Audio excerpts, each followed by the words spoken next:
Wewe mpango ya watoto wetu kusoma ama kuendesha mambo ya stima ni gani? Ruto must go. Sasa mimi nawauliza, tutafuatana na watu wenye hawana mpango? Tuwache taratibu hii ambayo tunaelewa ikitoka hapa inaingia hapa?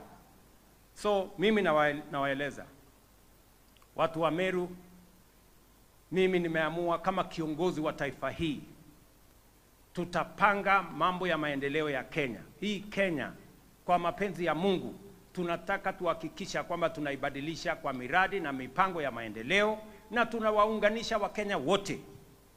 Na ndio sababu tumesema wale hawataki kufanya kazi wanaweza kuendelea na porojo na propaganda na hiyo ingine.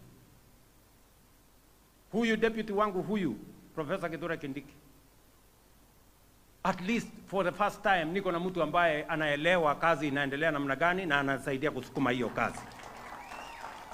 Sio mtu panganga tu sijui nini. Hapana, hiyo hapana. No. Mimi vile vile nataka niwaeleze kama viongozi wa Meru. Mimi nataka Meru hii watu wakae pamoja.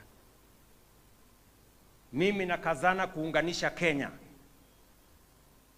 Huyu Oparanya hatukukuwa upande moja kwa siasa iliyopita. Ni kweli ama si kweli?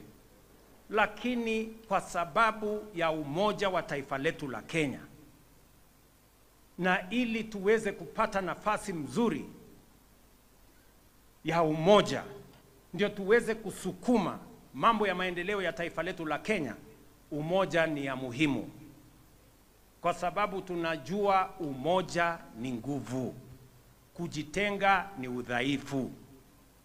Na ndio sababu mimi kama kiongozi wa taifa hii nitawaunganisha Wakenya wote, tuweze kutembea safari moja na tuweze kuhakikisha kwamba maendeleo inapatikana, kilimo inashughulikiwa, watoto wetu wanasoma, tunapanga mambo ya maendeleo ya taifa letu la Kenya, kwa sababu hayo ndio majukumu mmetupatia kama viongozi wa taifa letu la Kenya.